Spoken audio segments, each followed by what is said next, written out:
YCP MP Mithun Reddy arrest ఆశ్చర్యం కలిగించలేదని YCP state youth working president Byreddy Siddharth Reddy అన్నారు.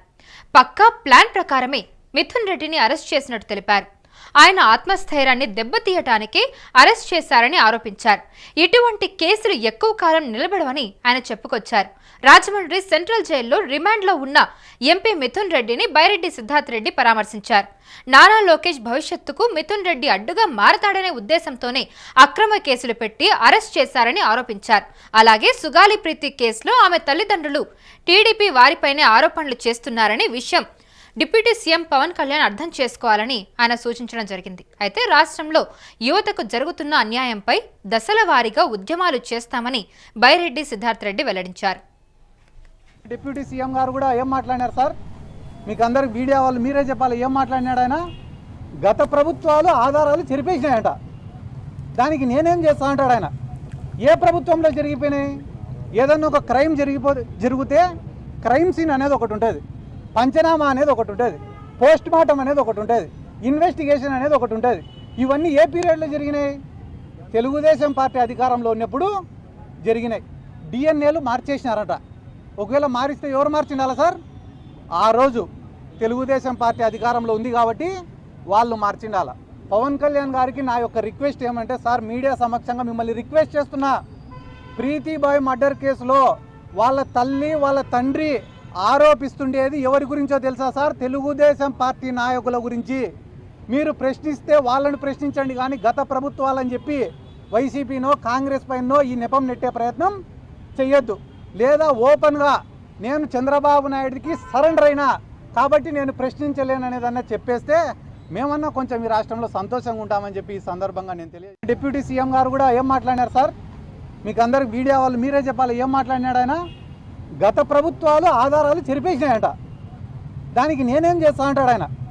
ఏ ప్రభుత్వంలో జరిగిపోయినాయి? ఏదన్నా ఒక క్రైమ్ జరిగితే క్రైమ్ సీన్ అనేది ఒకటి ఉంటుంది, పంచనామా అనేది ఒకటి ఉంటుంది, పోస్ట్ మార్టం అనేది ఒకటి ఉంటుంది, ఇన్వెస్టిగేషన్ అనేది ఒకటి ఉంటుంది. ఇవన్నీ ఏ పీరియడ్లో జరిగినాయి? తెలుగుదేశం పార్టీ అధికారంలో ఉన్నప్పుడు జరిగినాయి. డిఎన్ఏలు మార్చేసినారట. ఒకవేళ మారిస్తే ఎవరు మార్చిండాలా సార్? ఆ రోజు తెలుగుదేశం పార్టీ అధికారంలో ఉంది కాబట్టి వాళ్ళు మార్చిండాల. పవన్ కళ్యాణ్ గారికి నా యొక్క రిక్వెస్ట్ ఏమంటే, సార్ మీడియా సమక్షంగా మిమ్మల్ని రిక్వెస్ట్ చేస్తున్నా, ప్రీతిబాయ్ మర్డర్ కేసులో వాళ్ళ తల్లి వాళ్ళ తండ్రి ఆరోపిస్తుండేది ఎవరి గురించో తెలుసా సార్? తెలుగుదేశం పార్టీ నాయకుల గురించి. మీరు ప్రశ్నిస్తే వాళ్ళని ప్రశ్నించండి, కానీ గత ప్రభుత్వాలని చెప్పి వైసీపీనో కాంగ్రెస్ పైనో ఈ నెపం నెట్టే ప్రయత్నం చెయ్యొద్దు. లేదా ఓపెన్గా నేను చంద్రబాబు నాయుడికి సరెండర్ అయినా కాబట్టి నేను ప్రశ్నించలేననేదన్నా చెప్పేస్తే మేమన్నా కొంచెం ఈ రాష్ట్రంలో. కూటమి ప్రభుత్వం అధికారంలోకి వచ్చినప్పుడే అక్రమ కేసులు చేస్తారని తెలుసని అన్నారు. అయితే అక్రమ అరెస్టులు చేస్తారని ముందే ఊహించానని చెప్పి బైరెడ్డి సిద్ధార్థ్ రెడ్డి అనడం జరిగింది. అయితే మిథున్ రెడ్డి గెలిచింది మాజీ ముఖ్యమంత్రి కిరణ్ కుమార్ రెడ్డి పైన. మిథున్ రెడ్డిని మానసికంగా ఇబ్బంది పెట్టాలని ఉద్దేశంతోనే అక్రమ కేసులు పెట్టారని ఆరోపించారు. ఇంతవరకు మిథున్ రెడ్డి మీద కస్టడీ పిటిషన్ వేయలేదంటేనే ఇది అక్రమ కేసని మనం అర్థం చేసుకోవాలన్నారు. ఎన్నికల ముందు 20,000 మంది అమ్మాయిలు మిస్సింగ్ అయ్యారని చెప్పి అధికారంలోకి వచ్చిన తర్వాత ఒక్కరినైనా వెనక్కి తీసుకొచ్చారా అని ప్రశ్నించారు. అలాగే నకిలీ మద్యం సేవించి వేలాది మంది చనిపోయారని అసత్య ప్రచారం చేశారు. నకిలీ మద్యం కేసులో ఎవరినైనా ఇంతవరకు అరెస్ట్ చేశారా అని సిద్ధార్థ్ రెడ్డి అడిగారు. మీ అందరి సమక్షంలో ఒక ప్రశ్న అడుగుతాను నేను. తెలుగుదేశం వాళ్ళు ఈ 15 నెలలు 16 నెలల్లో ఒక్క పని చేసినారా? ఒక్క పని, ఏదైనా ఒక్క పని చేసింటే మీరు చెప్పండి. నేను మిమ్మల్ని అడుగుతాను, ఒక పని అడుగుతాను, ఏమైనా చేసినారా అని. ఏంది ఏందన్నా? ఎవనెబ్బా సొమ్ము ఇచ్చినారన్నా? ఎవనెబ్బా సొమ్ము ఇచ్చినాడు? ఎవడి జోబిలో నుంచి తీసి ఇచ్చినారు? I'm sorry to say this. నేను ఆ మాట మాట్లాడకూడదు, కానీ ఎందుకు మాట్లాడినా అంటే మా జగన్ సార్ సంక్షేమ పథకాలు ఇచ్చినప్పుడు జోబిలో నుంచి తీసి ఇచ్చినాడా అని అడిగినారు.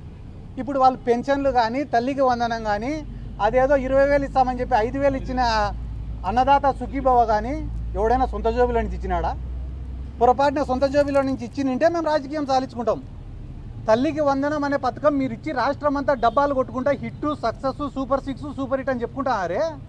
అసలు తల్లికి వందనం అనే ఆలోచన, అమ్మఒడి అనే ఆలోచన చేసిన మా జగన్ సార్ గురించి మేమెంత గట్టిగా చెప్పుకోవాలా? మేమెంత గొప్పగా చెప్పుకోవాలా? మీ అందరి సమక్షంలో ఒక ప్రశ్న అడుగుతాను నేను. తెలుగుదేశం వాళ్ళు ఈ 15 నెలలు 16 నెలలు YCP MP Mithun Reddy arrest ఆశ్చర్యం కలిగించలేదని YCP state youth working president Byreddy Siddharth Reddy అన్నారు. పక్కా ప్లాన్ ప్రకారమే మిథున్ రెడ్డిని అరెస్ట్ చేసినట్టుగా ఆయన తెలపడం జరిగింది. ఆయన ఆత్మస్థైర్యాన్ని దెబ్బతీయడానికే అరెస్ట్ చేశారని బైరెడ్డి సిద్ధార్థ్ రెడ్డి ఆరోపించారు. ఎటువంటి కేసులు ఎక్కువ కాలం నిలబడవని ఆయన చెప్పుకురావడం జరిగింది. రాజమండ్రి సెంట్రల్ జైల్లో రిమాండ్లో ఉన్న ఎంపీ మిథున్ రెడ్డిని బైరెడ్డి సిద్ధార్థ్ రెడ్డి పరామర్శించారు. నారా లోకేష్ భవిష్యత్తుకు మిథున్ రెడ్డి అడ్డుగా మారతాడనే ఉద్దేశంతోనే అక్రమ కేసులు పెట్టి అరెస్ట్ చేశారని ఆరోపించారు. అలాగే సుగాలి ప్రీతి కేసులో ఆమె తల్లిదండ్రులు టీడీపీ వారిపైనే ఆరోపణలు చేస్తున్నారనే విషయం డిప్యూటీ సీఎం పవన్ కళ్యాణ్ అర్థం చేసుకోవాలని బైరెడ్డి సిద్ధార్థ్ రెడ్డి సూచించారు. రాష్ట్రంలో యువతకు జరుగుతున్న అన్యాయంపై దశల వారీగా ఉద్యమాలు చేస్తామని బైరెడ్డి సిద్ధార్థ్ రెడ్డి వెల్లడించారు. కూటమి ప్రభుత్వం అధికారంలోకి వచ్చినప్పుడే అక్రమ అరెస్టులు చేస్తారని తెలుసని ఆయన అన్నారు. మిథున్ రెడ్డి గెలిచింది మాజీ ముఖ్యమంత్రి కిరణ్ కుమార్ రెడ్డి పైన. మిథున్ రెడ్డిని మానసికంగా ఇబ్బంది పెట్టాలనే ఉద్దేశంతోనే అక్రమ కేసులు పెట్టారని ఆరోపించారు. ఇంతవరకు మిథున్ రెడ్డి మీద కస్టడీ పిటిషన్ వేయలేదంటేనే ఇది ఒక అక్రమ కేసు అని మనం అర్థం చేసుకోవాలన్నారు. ఎన్నికల ముందు 20,000 మంది అమ్మాయిలు మిస్సింగ్ అయ్యారని చెప్పి అధికారంలోకి వచ్చిన తర్వాత ఒక్కరినైనా వెనక్కి తీసుకొచ్చారని ప్రశ్నించారు. అలాగే నకిలీ మద్యం సేవించి వేలాది మంది చనిపోయారని అసత్య ప్రచారం చేశారు. నకిలీ మద్యం కేసులో ఎవరినైనా ఇంతవరకు అరెస్ట్ చేశారా అని సిద్ధార్థ్ రెడ్డి అడిగారు.